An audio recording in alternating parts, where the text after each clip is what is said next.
അവളുണ്ടായിരുന്നപ്പോൾ രചന Pikachu. പതിവ് പോലെ 7:30 alarm അടിച്ചപ്പോൾ മുഖത്തുനിന്ന് ബെഡ്ഷീറ്റ് മാറ്റി എണീറ്റു. എന്നാൽ എന്നും തനിക്കായി ടേബിൾ കാണാറുള്ള കോഫി കാണാതെ വന്നപ്പോൾ മുഖമൊന്ന് ചുളിഞ്ഞു. ഛേ, ഇവളോട് എത്ര പ്രാവശ്യം പറഞ്ഞിട്ടുണ്ട് ഞാൻ എണീക്കുമ്പോഴേക്ക് ടേബിൾ കോഫിയാണെന്ന്. നാശം. രാവിലെ തന്നെ മനുഷ്യൻ്റെ മൂഡ് കളഞ്ഞു. ദേഷ്യത്തോടെ പുതപ്പ് വലിച്ചു മാറ്റി അവൾ വിളിച്ചു, ശ്യാമേ, എടി ശ്യാമേ. കോഫി ഇട്ടാത്തതിൻ്റെ സർവ്വ ദേഷ്യവും അതിൽ കലർന്നിരുന്നു. ശ്യാമേ. മറുപടിയൊന്നും കിട്ടാവന്നപ്പോൾ ഒന്നുകൂടി വിളിച്ചു നോക്കി. എന്നാൽ പിന്നീടാണ് അവൾ അവിടെ ഇല്ല എന്നുള്ള കാര്യം ഓർത്തത്. ഇന്നലെ നാട്ടിൽ നിന്ന് അവിടെ അമ്മ വിളിച്ചിരുന്നു. തൊടിയിലേക്ക് ഇറങ്ങിയപ്പോൾ കാലുറ്റി വീണത്രേ. പൊട്ടലുണ്ടെന്നാണ് ഡോക്ടർ പറഞ്ഞത്. അവിടെ അവരെ നോക്കാൻ ആരും ഇല്ലാത്തതുകൊണ്ട് ശ്യാമക്ക് പോകേണ്ടി വന്നു. എന്നെ കൂടെ വിളിച്ചതാണ്. പിന്നെ ലീവ് എടുത്ത് ആ പട്ടിക്കാട്ടിൽ പോയി കിടക്കാൻ എനിക്ക് ഭ്രാന്തല്ലേ? അല്ലെങ്കിൽ അവർക്ക് ഈ വയസ്സാം കാലത്ത് എന്തിൻ്റെ സൂക്കേടാ? മര്യാദയ്ക്ക് വീട്ടിലെങ്ങാനും അടങ്ങി ഒതുങ്ങി ഇരിക്കാനുള്ളതിന് ഉടനെ പറമ്പ് ചുറ്റാൻ ഇറങ്ങിയിരിക്കുന്നു. അല്ലെങ്കിൽ അവർക്കത് വേണം. പണ്ട് ഞാൻ അവിടെ പുറകെ കിടന്ന് ശല്യം ചെയ്യുന്നു വീട്ടിൽ പോയി എൻ്റെ അച്ഛനോട് പറഞ്ഞ് കൊടുത്തേക്കുന്നു. പരട്ട കിളവി. എന്നിട്ട് എന്തായി? അവസാനം അവളെ ഞാൻ തന്നെ കിട്ടിയില്ലേ? ഹോ, ഇനിയിപ്പോൾ ഒരു കോഫി ഇട്ടാൻ തരും വഴി. എന്നും എണീറ്റ് കഴിഞ്ഞ് കോഫി അടിക്കുന്ന ശീലമായതുകൊണ്ടാണ് തോന്നുന്നു. ഒരു ദിവസം താമസിച്ചാലോ ഇല്ലാതെ വന്നാലോ വല്ലാത്തൊരു ഇമ്മിഷ്ടം. ഇനിയിപ്പോൾ വേറെ വഴിയില്ല, തന്നെ പോയിരൊന്നും ഉണ്ടാക്കി കുടിക്കാം. അങ്ങനെ കോഫി ഉണ്ടാക്കാൻ നേരെ അടുക്കളയിലേക്ക് പോയി. ഇവിടെ ഫ്ലാറ്റ് വാങ്ങി ഞങ്ങൾ താമസിക്കാൻ തുടങ്ങിയിട്ട് 6 വർഷമാകുന്നു. ഇത്രയും വർഷത്തിനിടയ്ക്ക് ആദ്യമായിട്ടാണ് ഞാൻ ഈ അടുക്കളയിലേക്ക് കയറുന്നത് തന്നെ. സാധാരണ അവളുള്ളപ്പോൾ സമയാസമയം എല്ലാം ഡൈനിങ് ടേബിളിൽ എത്തും. ഇനിയിപ്പോൾ അതൊക്കെ പറഞ്ഞിട്ടെന്തിനാ? ചേടാ, ഇവിളിത് എവിടെ ഈ കോഫി പൗഡറും ഷുഗറൊക്കെ കൊണ്ടുവച്ചിരിക്കുന്നത്? നാശം. ഒരു സാധനം കാണുന്നിടത്ത് വെക്കത്തില്ല. ഹലോ എടീ, ഈ കോഫി പൗഡറും ഷുഗറൊക്കെ എവിടെ ഇരിക്കുന്നത്? അതാ ഷെൽഫിൻ്റെ ഫസ്റ്റ് റാക്കിലുണ്ട്. ശരി. അത്രയും പറഞ്ഞ് ഫോൺ വെച്ച്. വേറെ എന്തെങ്കിലും ചോദിച്ചാൽ അവൾ സംസാരം നിർത്തില്ല. ഓരോന്ന് പറഞ്ഞ് വെറുപ്പിച്ചുകൊണ്ടിരിക്കും. എന്തിനാ വെറുതെ?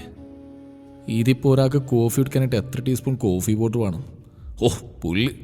ഒരു കോഫി ഉണ്ടാക്കി എത്ര പാടായിരുന്നു. എന്തെങ്കിലും ആവട്ടെ, എങ്ങനെയാലും ഇത്തിരി വെള്ളം കുടിച്ചാൽ മതി.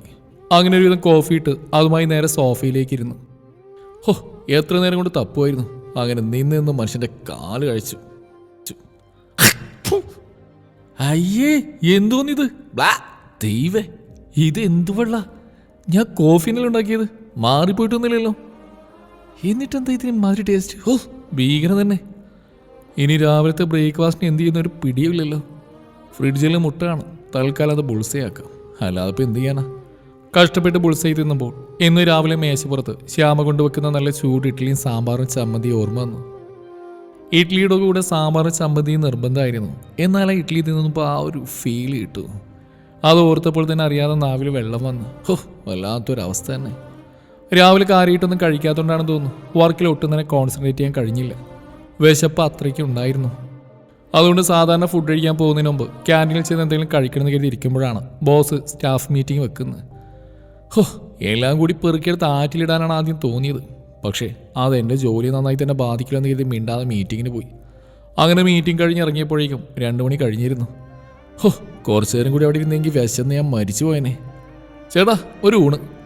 മീറ്റിംഗ് കഴിഞ്ഞ ഉടനെ ക്യാൻറ്റീനിലേക്ക് കടന്ന് അവിടെയുള്ള ചേട്ടനോട് പറഞ്ഞു. സത്യത്തിൽ ഓടിയായിരുന്നു എന്ന് വേണം പറയാൻ. അമ്മാതിരി വിശപ്പായിരുന്നു. മീറ്റിംഗ് കഴിഞ്ഞ് എല്ലാവരും കൂടി ഒരുമിച്ച് എന്നുകൊണ്ടാണെന്ന് തോന്നുന്നു ഒരു ഊണുമായിട്ട് 15 മിനിറ്റായിട്ട് ആരും വന്നു. ഇരുന്നിരുന്നിരുന്ന് ക്ഷമയുടെ നെല്ലിപ്പലക വരെ കണ്ടുപോയി. അവസാനം ഏറെ നേരത്തെ കാത്തിരിപ്പിന് ശേഷം ഊണ് കിട്ടി. പക്ഷെ ആ ഊണ് കണ്ടപ്പോൾ ഇതിലും ഭേദം പട്ടിണി കിടക്കുന്നതാണ് നല്ലതെന്ന് വരെ തോന്നിപ്പോയി. ഒരു പാത്രത്തിലായി ചോറ്, അതിൻ്റെ സൈഡിലായി കുറച്ച് അച്ചാർ, പിന്നെ എന്തോ തോരനും കുറച്ച് മോരും. കഴിഞ്ഞു അവിടെ കൂട്ടാൻ. എൻ്റെ ഈശ്വര, ഇത് ഞാനെങ്ങനെ കഴിക്കും? സത്യം പറഞ്ഞാൽ സങ്കടം വന്നു. എന്നും ഉച്ചയ്ക്ക് ശ്യാം എനിക്കായി തന്നുവിടുന്ന ലഞ്ച് ബോക്സ് ഓർത്തുപോയി.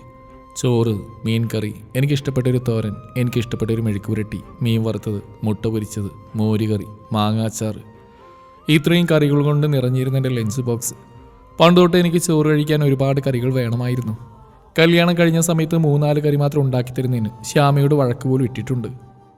എൻ്റെ ഇപ്പോഴത്തെ ഒരു അവസ്ഥ നോക്കണേ. അവസാനം 2 കൽപ്പിച്ച് ഒരു ഉരുളരുട്ടി വായിലേക്ക് വെച്ചു. അല്ലാതെ ഇപ്പം എന്ത് ചെയ്യാൻ? വിശപ്പ് അത്രത്തോളം സഹിക്കാൻ വയ്യ. ഇല്ലെങ്കിൽ ഹോട്ടലെങ്കിലും പോയി കഴിക്കായിരുന്നു. ഇന്നൊരു നശിച്ച ദിവസം തന്നെയായിരുന്നു. രാവിലെ മുതൽ വായിക്ക് രുചിയായിട്ടൊന്നും കഴിച്ചിട്ടില്ല. അതിൻ്റെ കൂടെ ഓഫീസിലാണെങ്കിൽ എടുത്താൽ പൊങ്ങാത്തത്രയും വർക്ക്. സാധാരണ ഇങ്ങനെ വർക്ക് കൂടുതലുള്ള ദിവസങ്ങൾ വീട്ടിൽ വരുമ്പോൾ ശ്യാമ നല്ല ചൂട് ചുക്കാപ്പി ഇട്ട് തരും. അതൊരു ഇറക്ക് കുടിക്കുമ്പോൾ തന്നെ തലവേദനയും ക്ഷീണമൊക്കെ പമ്പ അടക്കും. അതിനെല്ലാം പുറമെ അവൾക്കൊരു ഹെഡ് മസാജുണ്ട്. അറിയാതെ നമ്മൾ ഉറങ്ങിപ്പോവും. അത്രയ്ക്ക് നല്ല സുഖം. പക്ഷേ ഇന്നോ ഓഫീസിൽ നിന്ന് വന്നിട്ട് ഒരു ചായ ഇട്ട് കുടിക്കാനുള്ള ആരോഗ്യം പോലും എനിക്കില്ല. അതുകൊണ്ട് തന്നെ ഇത്ര നേരമായിട്ട് ഒരു തുള്ളി പച്ചവെള്ളം കുടിച്ചിട്ടില്ല. അല്ലെങ്കിലും ആരോട് പറയാൻ? അവളിവിടെ ഇല്ലല്ലോ. ഒരുപക്ഷെ ഇന്ന് അവളിവിടെ ഉണ്ടായിരുന്നെങ്കിൽ. ഓഫീസിൽ നിന്ന് ഇറങ്ങിയ വഴി കടയിൽ നിന്ന് 4 ദോശയും കുറച്ച് ബീഫ് കറിയും വാങ്ങിയിരുന്നു. അതേതായാലും നന്നായി. വൈകിട്ട് അത് വെച്ച് അഡ്ജസ്റ്റ് ചെയ്യാമല്ലോ. എങ്ങനെയാലും അത് കഴിച്ചിട്ടൊന്ന് ഉറങ്ങണം. അത്രയ്ക്കും വയ്യാണ്ടായി. ഹോ, ഒരു ദിവസം അവളില്ലാതിരുന്നപ്പോൾ തന്നെ ഇങ്ങനെ. പിന്നെ അവൾ വരുന്നവരെ ഞാനെന്ത് ചെയ്യും? ഇന്നലത്തെ ക്ഷീണം കൊണ്ടായിരിക്കും രാവിലെ അലാറം അടിച്ചത്. അറിഞ്ഞതേയില്ല. ടേബിളിൽ നിന്ന് ശൂന്യമായി കിടക്കുന്നുണ്ട്. ഉള്ളിൽ സങ്കടം നിറഞ്ഞു. അവസാനം കടയിൽ നിന്ന് കുടിക്കാമെന്നിരുന്ന് റെഡിയാവാൻ പോയി. പക്ഷേ കുളിച്ചിട്ടിടാൻ ഡ്രസ്സ് തപ്പിയപ്പോഴാണ് ഓർത്തത് ഇന്നലെ ഡ്രസ്സൊന്നും അയൺ ചെയ്തിട്ടില്ലല്ലോ എന്ന്. എൻ്റെ ദൈവമേ, എന്നെ അങ്ങ് കൊല്ല്. എനിക്ക് മടുത്തു. 2 ദിവസം, ഇന്നും കൂടി കൂട്ടിയിട്ട് 2 ദിവസമായതേ ഉള്ളൂ അവൾ പോയിട്ട്. എന്നിട്ട് 2 യുഗം ഒറ്റയ്ക്ക് താമസിച്ച പോലെ തോന്നുന്നു. അവളില്ലെങ്കിൽ ഞാൻ വെറും ഒരു സീറോയാണെന്ന് ഇന്നത്തോടെ എനിക്ക് മനസ്സിലായി. സ്വന്തം കാര്യങ്ങൾ പോലും ഒറ്റയ്ക്ക് ചെയ്യാൻ പറ്റാത്ത ഒരു ബിഗ് സീറോ. അവളിവിടുന്ന് പോയപ്പോൾ, നീ പോയാൽ എനിക്കൊരു കുഴപ്പമില്ല, അത്രയും ദിവസം സമാധാനത്തോടെ നിന്റെ ശല്യമില്ലാതെ ജീവിക്കാമല്ലോ, ഇനി ഒരു 6 മാസം കഴിഞ്ഞ് നീ വന്നാൽ മതി എന്നൊക്കെ വലിയ ഡയലോഗ് അടിച്ച ഞാനാ. എന്നിട്ടിപ്പോൾ എന്തായി? 6 മാസം പോയിട്ട് 6 മണിക്കൂർ പോലും ഒറ്റയ്ക്ക് താമസിക്കാൻ പറ്റുന്നില്ല. എന്നാലും എനിക്ക് വേണ്ടി അവൾ ഇത്രയൊക്കെ ജോലി വീട്ടിൽ ചെയ്തിരുന്നു. എൻ്റെ ദൈവേ, വിശ്വസിക്കാനേ പറ്റുന്നില്ല.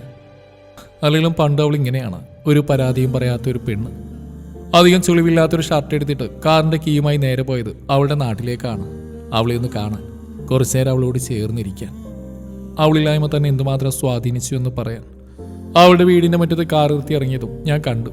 എൻ്റെ കാറിൻ്റെ സൗണ്ട് കേട്ട് എങ്ങു നിന്നോ പാഞ്ഞെത്തുന്ന എൻ്റെ ശ്യാമയെ. എന്നെ കണ്ടത് അത്ഭുതത്തോടെ അവളുടെ മുഖം വിടരുന്നു. കണ്ണുകളിൽ കണ്ണുനീർ ഉരുണ്ടുകൂടുന്ന എനിക്ക് കാണാമായിരുന്നു.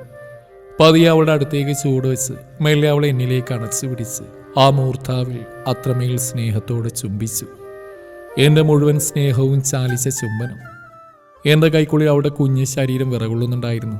അവൾ കരയുകയാണ്, കൂടെ ഞാനും. കല്യാണം കഴിഞ്ഞതിന് ശേഷം ആദ്യമായിട്ടായിരിക്കും അവൾ ഇത്ര സ്നേഹത്തോടെ ഞാൻ ചേർത്ത് പിടിക്കുന്നത്. പ്രണയിച്ച് വിവാഹം കഴിച്ചതാണെങ്കിലും അവൾ എനിക്ക് സ്വന്തമായപ്പോൾ മുതൽ അവൾക്ക് അത്ര വില ഞാൻ കൊടുത്തിരുന്നില്ല. പക്ഷേ ഇന്ന് ഞാൻ അറിയുന്നു അവളില്ലായ്മ എന്നെ എന്തുമാത്രം വേദനിപ്പിച്ചെന്ന്. ഇനിയെങ്കിലും എനിക്ക് അവളെ സ്നേഹിക്കണം, അവളുടെ പഴയ വിച്ചുവേട്ടനായി, അത്രമേൽ പ്രണയത്തോടെ.